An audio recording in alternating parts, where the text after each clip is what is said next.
Agora que já entendemos como funciona o Git e o GitHub, vocês perceberam que dentro do repositório do projeto a gente tem um arquivo chamado readme.md.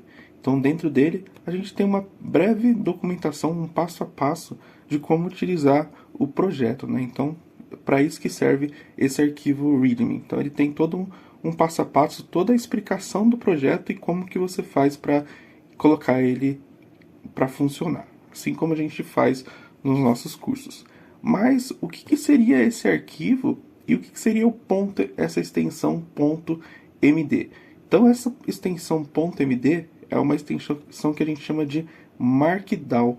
Então a gente utiliza o Markdown para fazer documentações de projetos, né? E também README olhando para um GitHub, né? Então eu coloco o Markdown como se fosse uma linguagem de marcação, assim como HTML, só que utilizado mais para a parte documental do projeto, né? Então, como que ela funciona? Então, como que a gente consegue utilizar ela dentro do nosso projeto para fazer o README perfeito, detalhando passo a passo, criando todas as estruturas, colocando imagens, colocando links, colocando tabelas. Como que a gente faz isso de fato dentro desse arquivo .md? O primeiro passo é como que a gente consegue trabalhar com hierarquia de título. Então, quando a gente olha para o HTML, a gente tem a estrutura de títulos que vai do H1 até o H6. No Markdown, a gente também tem essa estrutura, porém ela acaba sendo um pouquinho diferente a nível de codificação. Como que ela ficaria? Então vamos pensar que a gente tem o título 1, vamos ter, deixa eu colocar tudo embaixo, o 2, o 3, o 4, o 5 e o 6. Então temos todos esses títulos, 3, 4, 5 e 6. Perfeito? Então temos todos esses títulos e a gente quer definir o nível de hierarquia. No HTML a gente utiliza do H1 até o H6, mas no Markdown a gente trabalha dessa forma. Então o título 1 ele vai ter só uma hashtag, então ele ganhou título 1. Se eu quiser trabalhar com o título 2, eu coloco duas hashtags. Título 3, se a gente olhar para a lógica, são 3 hashtags. O 4 são 4, então a gente tem 4. O 5 são 5 hashtags e o 6, vou colocar mais um, são 6 hashtags. Então, para eu definir um nível de hierarquia a nível de título, no Markdown a gente utiliza as hashtags, onde se eu quero um título no nível mais alto da hierarquia, eu utilizo menos hashtags, que vai de 1 a 6. Então essa é uma forma da gente definir a hierarquia de títulos dentro do projeto, dentro do README. Por quê? Porque dentro do README, o que eu vou ter? Eu vou ter o título do meu repositório, né? Eu vou ter os itens desse título, ou seja, como instalar, pensando em um projeto, qual tecnologia foi utilizada, os passos para fazer a instalação. Então, cada nível ele refere-se a um título, ou seja, não faz sentido eu colocar os níveis de instruções com título 1 se de fato são instruções. Então, as instruções eu poderia utilizar um título 3, título 4 e o título, ou seja, o nome do repositório, né? Eu daria um título 2, título 1. Então é dessa forma que a gente trabalha com títulos dentro do Markdown. Então a gente utiliza o hashtag que vai de 1 a 6, perfeito? Além do título, a gente consegue dar ênfase para o conteúdo. Como que é assim que a gente consegue dar ênfase para o conteúdo? Vamos pensar que eu tenho um texto e eu quero deixar esse texto em negrito, certo? Vou apagar esse aqui. Não vamos deixar só para ficar mais fácil. Quero deixar esse texto em negrito. Se a gente perceber, o texto está normal. Para que eu consiga deixar esse texto em negrito, eu utilizo o asterisco. Então eu utilizo 2 vezes o asterisco e 2 vezes o asterisco no final. Deixa eu juntar aqui. Então, dessa forma, eu consigo deixar o texto em negrito. Então, são 2 asteriscos no começo e 2 asteriscos no final, para deixar o texto em negrito. E se eu quisesse deixar o texto em itálico? Então, existem partes da documentação que você quer dar mais ênfase para o conteúdo. Então, você quer deixar esse conteúdo em itálico. Como que você faria isso? Então, teste itálico. Para trabalhar com itálico, em vez de utilizar dois asteriscos, eu trabalho somente com um asterisco. Então, com um asterisco, ele deixa o texto em itálico. Perfeito? Mas vamos pensar que eu quero deixar tanto em itálico quanto em negrito. Então, como que eu poderia fazer isso dentro do Markdown? Vou colocar teste negrito itálico. Então, para fazer isso, se eu utilizo 2 aqui e 1 aqui, para colocar os 3, eu preciso de 3 asteriscos. Então, dessa forma, eu deixo o conteúdo tanto em negrito quanto em itálico. Então, é dessa forma que a gente consegue dar ênfase dentro do texto, né, que a gente colocou lá. E uma outra forma, vamos pensar que eu quero criar aquela estrutura onde coloca um risco dentro do conteúdo. Vou colocar texto riscado. Então, eu tenho esse conteúdo aqui e eu quero riscar o texto. Como que eu faria isso? Simples e fácil. Então, para você pular a linha, você só dá um Enter, né? Ele pula a linha. Então, como que eu faço isso? Eu simplesmente utilizo o til. Então, eu utilizo o til 2 vezes no início e 2 vezes no final. E ele risca o texto pra gente. Então, uma forma de você riscar o conteúdo, né? Do seu texto, né? Então, até o momento aprendemos a hierarquia de títulos, aprendemos a dar ênfase no conteúdo com negrito itálico e agora aprendemos também a riscar o conteúdo. Bem interessante, né? Então é muito parecido, né? Não a nível de código, mas a nível de estrutura com um HTML. Então, aprendendo esse conceito, você vai conseguir de fato criar a sua documentação, né? O seu README com sucesso, perfeito? E agora, como que a gente faz para criar uma estrutura de citação? Então vamos pensar que eu tenho vários textos aqui e eu quero criar uma citação. Vou colocar qualquer conteúdo só para aumentar o texto aqui. Então eu quero criar uma citação com esse cenário aqui. Como que eu faço isso? Para criar uma citação, eu utilizo a seta, né, como sinal de maior. Então ele cria uma citação dentro do meu documento. Então é assim que a gente cria uma citação dentro do Markdown. E se a gente olhar na citação, a gente tem a citação pai e muitas vezes a gente tem a citação filho. Então vou colocar citação pai. Então tem a citação pai. Deixa eu ver, ele quebrou aqui. Vamos lá, citação pai e eu quero criar a citação filho. Então, como que eu faço? Vou colocar citação filho, certo? Então, para criar uma citação dentro do Markdown, se a citação pai ela tem um sinal de maior, a citação filho ela vai ter 2 sinais de maior. Então, ela cria um nível a mais dentro desse contexto. Então é bem simples a gente trabalhar com citação no Markdown.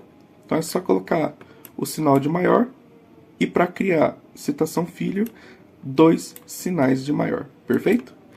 E se eu quiser trabalhar com lista dentro do Markdown? É simples também. Então a gente tem a lista ordenada. Então a lista ordenada, como que ela ficaria? Então vamos colocar lista. Vou colocar até nível de título. Lista ordenada com 3. Então, lista ordenada. Aqui também, ó. O que eu vou fazer? Até para melhorar, eu vou criar aqui também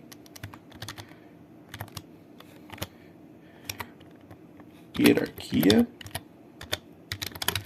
de título. Até depois para passar esse arquivo para vocês. Aqui também, vou colocar um nível 3. ênfase no conteúdo.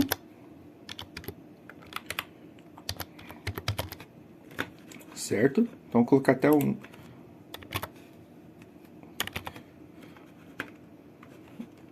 número aqui. O 2, ênfase no conteúdo. Aqui a gente tem o 3, que a gente coloca como citações. E agora a gente entra lista ordenada. Então, a lista ordenada dentro do Markdown é simples, como a gente já utiliza dentro de um projeto. A gente coloca o número. Então, item 1, 2, item 2,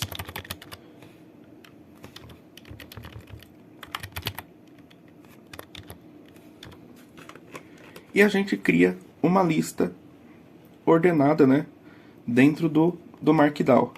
E se eu quiser trabalhar com níveis, eu só aperto o Tab e começo aqui, ó, 2.1.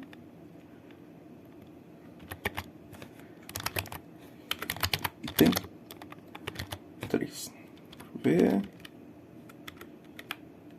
É isso mesmo. Então, ó, eu crio dessa forma aqui, ó. Então, o 1, né, ele cria já mais um nível aqui. Então, se eu quiser criar mais um, ó, coloco 2. Item, vou colocar aqui 2.1, 2.2, e ele cria pra gente um nível, né, de hierarquia na nossa lista, perfeito? Então é dessa forma que a gente trabalha com lista ordenada dentro do Markdown. Então a gente coloca o número, né? E se caso a gente quiser definir um nível de hierarquia, a gente dá um tab e começa novamente, 1, 2 e assim por diante, perfeito? E se eu quiser trabalhar com uma lista não ordenada? Então a gente tem a lista ordenada e também a lista não ordenada. Então, a lista não ordenada, ela funciona da seguinte forma. Então, assim como eu utilizei o número para definir uma lista ordenada, a não ordenada é um traço. Então, item 1, item 2, então deixa eu colocar um espaço, né? E ele já vai criando para mim a lista não ordenada. E a nível de, quando a gente fala de nível de hierarquia, dou um tab, item 2.1. E ele já cria também a hierarquia dos itens aqui dentro do projeto. Então é dessa forma que a gente trabalha com listas dentro do Markdown. Então, lista ordenada com números. E se caso eu queira criar uma hierarquia, dou um tab e começo novamente. 1, 2. Lista ordenada, coloco um traço, 1, 2, 2, 1. Perfeito? Então é dessa forma que a gente trabalha com lista não ordenada dentro do Markdown. Uma outra possibilidade também é a gente trabalhar com tabelas. Então, vamos pensar que eu queira criar uma tabela dentro do Markdown, até para colocar, vamos pensar, você quer colocar as configurações do servidor de desenvolvimento, homologação e produção. Então ali você quer, em vez de deixar em forma de texto corrido, você quer criar uma tabela com duas colunas, onde a primeira coluna vai ser servidor e a segunda vai colocar qual é o servidor que vai estar. Então a primeira vai colocar o ambiente, né? E a segunda coluna vai ter o servidor, perfeito? Então como que eu crio tabelas dentro do Markdown? Então a gente acaba utilizando para criar uma tabela dentro do Markdown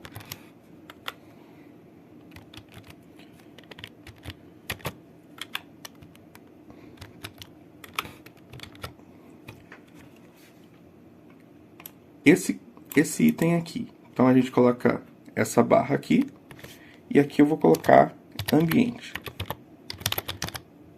Então, para adicionar uma nova coluna, então vamos ver como está ficando, ó, ele já criou aqui, eu adiciono ele de novo, então eu criei uma coluna, e aqui eu vou colocar servidor. certo?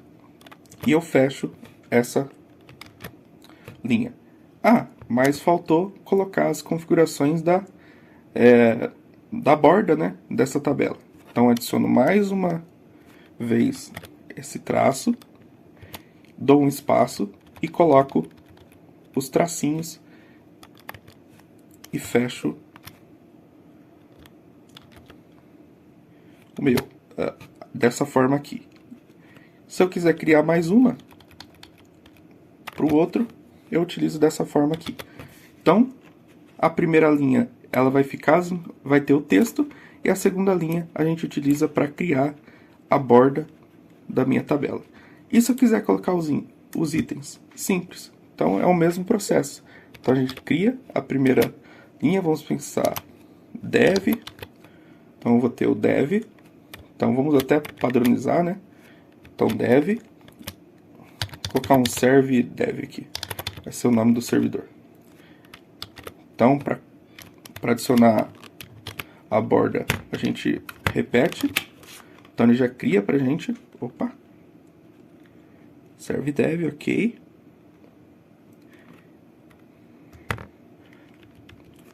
Então, eu vou colocar mais um, né? Serve dev. Aqui eu vou criar o on. Lembrando, a estrutura de borda é só para o primeiro, só para nível de cabeçalho, né? Para os próximos a gente não precisa. Serve on. Então vocês percebem que ele vai adicionando a borda normalmente, né? A linha conforme eu coloque aqui. Então serve on e PRD. Então a gente tem essas três informações aqui. Então serve PRD que seja. Então essa é uma possibilidade de você trabalhar com as tabelas, né? Ah, mas vamos pensar que aqui é o ambiente de colocar servidor PHP que seja, e aqui também a gente coloca essa informação do lado também, PHP, certo? Então a gente pode até padronizar isso aqui. Eu vou dar um tab, né, para ficar no mesmo nível. Estou fazendo isso para explicar um outro conceito aqui dentro da estrutura, certo? Então, show de bola. Se tivesse feito no VS Code ficaria mais fácil, que daí eu utilizaria o Shift Alt e já fazia em todos, né? Mas aqui sem problema algum. Então, já criamos, né? Padronizamos o tamanho dos campos, show de bola. E vamos pensar que, se a gente analisar, o conteúdo ele não está centralizado, e a gente quer centralizar esse conteúdo. Como que a gente faria dentro da estrutura de tabelas no Markdown? A gente colocaria dois pontos antes do conteúdo. Então, ó, colocaria 2 pontos aqui e 2 pontos no final, e ele já centraliza o conteúdo. Então, dessa forma a gente centraliza o conteúdo. A gente coloca 2 pontos no início e 2 pontos no final. Show de bola? Então, centralizamos o conteúdo da nossa tabela. Perfeito? Aqui, caso vocês queiram padronizar, vocês podem aumentar até, para ficar até no final do... Não precisa, né? Ele já vai entender, mas se caso você quiser padronizar até, para deixar mais bonitinho o seu Markdown, você pode fazer dessa forma aqui, sem problema algum. Então é dessa forma que a gente trabalha com tabelas no Markdown. Show de bola? E se eu quiser trabalhar com link? Então eu quero colocar o link de... Vamos pensar, eu tenho um projeto lá desenvolvido e eu quero passar também o link para acesso do servidor de banco de dados. Então, o servidor está em uma hospedagem e eu quero colocar lá, é um projeto de uma empresa, para facilitar para os desenvolvedores, tá lá o link e eu quero colocar ali dentro do README para facilitar a vida. Ou eu tenho um repositório de bibliotecas para desenvolvimento e eu quero colocar dentro do README para facilitar a vida dos outros desenvolvedores. Então, você consegue colocar também links dentro do projeto, do Markdown. Como que você faria isso? Então, vou colocar links. Então, criei mais uma estrutura aqui, links. E o que eu vou fazer? Eu passo, primeiramente, entre colchetes, que seria a descrição do link. Então, vamos colocar Google, que seja. Então, eu tenho a descrição do link. E entre parênteses, eu coloco o link. Então, www.google.com. Perfeito? Então, dessa forma, ele gerou o link dentro do Markdown. Então, é dessa forma que a gente trabalha com links no Markdown. Além do links, a gente também consegue colocar uma imagem. Então, vamos pensar que a gente quer colocar uma imagem dentro do... Até mesmo, vamos pensar que você quer colocar imagens para detalhar. Vamos pensar que você precisa configurar uma parte do código, seja parte de banco, ou fazer a instalação de alguns pacotes, e você quer demonstrar no seu README como que faz esse passo a passo. Como que você faria dentro do Markdown? Então, imagem. E aqui o que você faz? Assim como eu tenho no link, é um processo muito parecido. É a mesma coisa, só que a única diferença é que aqui no início eu coloco um ponto de exclamação. Então a primeira informação seria a informação do texto da imagem, né? E aqui eu passo o link. Deixa eu pegar qualquer imagem aqui. Vou pegar essa aqui. Copiar o endereço da imagem. E eu jogo aqui dentro do meu conteúdo. Show de bola? E a gente já carregou a imagem dentro do nosso README aqui, do nosso Markdown. Então, já colocamos mais uma informação aqui. Então, vimos hierarquia, ênfase conteúdo, citações, que vamos padronizar, né? Que a gente criou 4. História de nada. 5. 6 tabelas. 7 links. E 8 imagens. Perfeito? E vamos pensar que eu quero colocar código dentro do meu Markdown. Ou seja, o que seria esse código? Vamos pensar que você tem um código, um projeto utilizando o Laravel.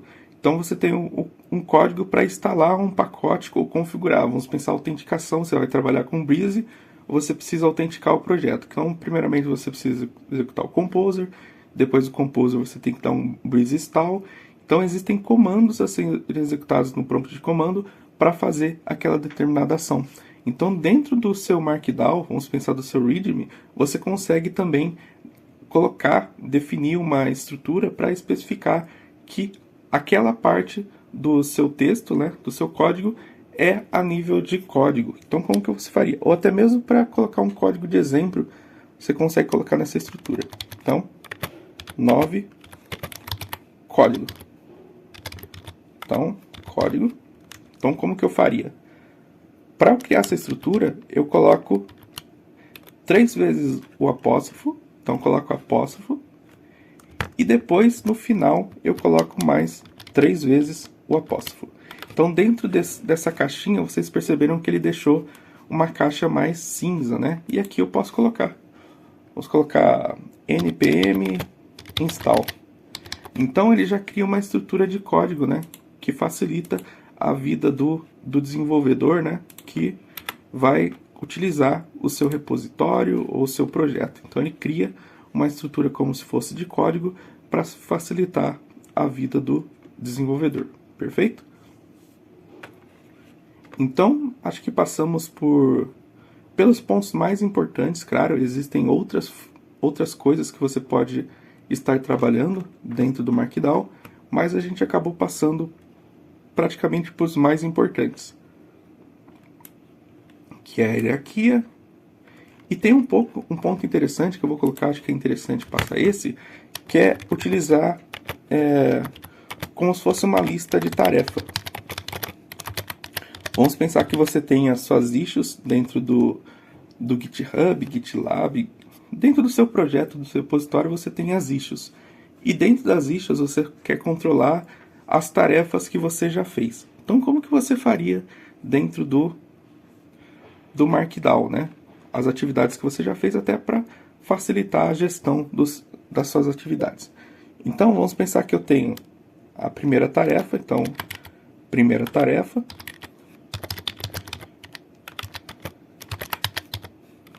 Mais fácil. Tarefa 1. Tarefa 1. 2, 3, 4, 5 tarefas. Então eu tenho uma tarefa para cada dia da semana, pensando uma semana de 5 dias. Então eu tenho 5 tarefas. E o que eu quero fazer? Vou até dar um Enter para colocar um espaço, né, entre elas. Então eu tenho 5 tarefas aqui e eu quero delimitar as tarefas que eu já fiz e as que eu não fiz ainda. Então, para eu definir as tarefas que eu ainda não fiz e já fiz, eu utilizo colchetes. Então, dentro do colchetes, o que eu coloco? Quando é uma tarefa que eu já fiz, eu coloco um X. Então, ele cria como se fosse uma estrutura de checkbox.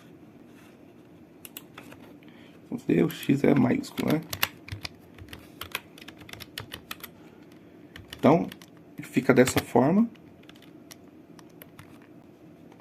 E aqui eu vou colocar um traço, né? Então, ó, olha que interessante.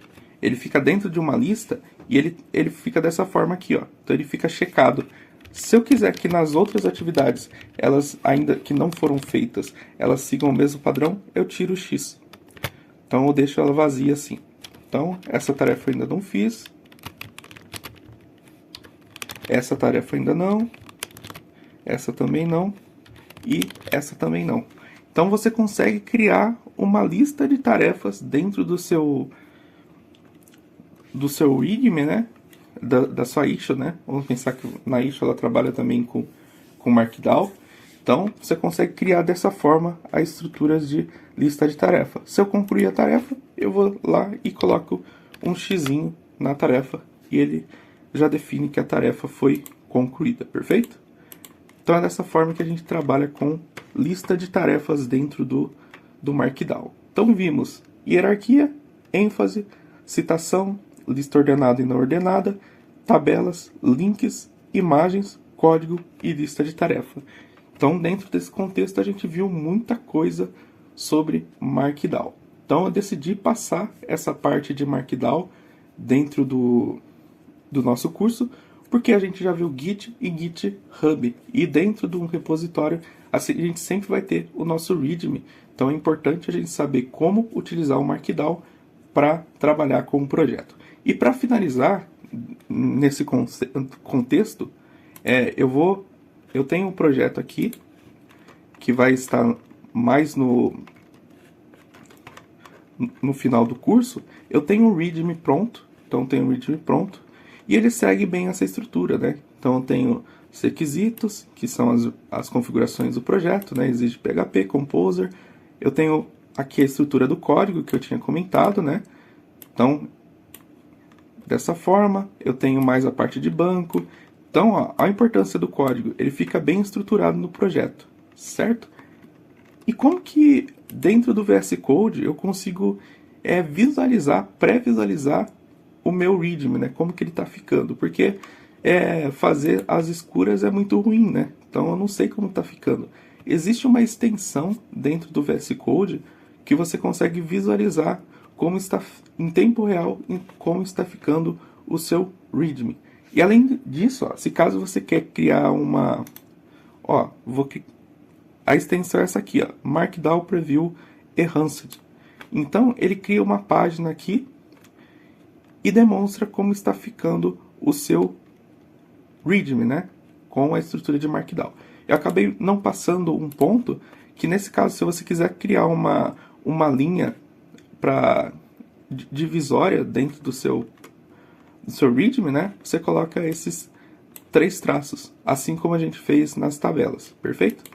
Então, fica muito mais organizado e o seu código, né? O seu projeto, quando você configura muito bem o seu README utilizando os conceitos do Markdown.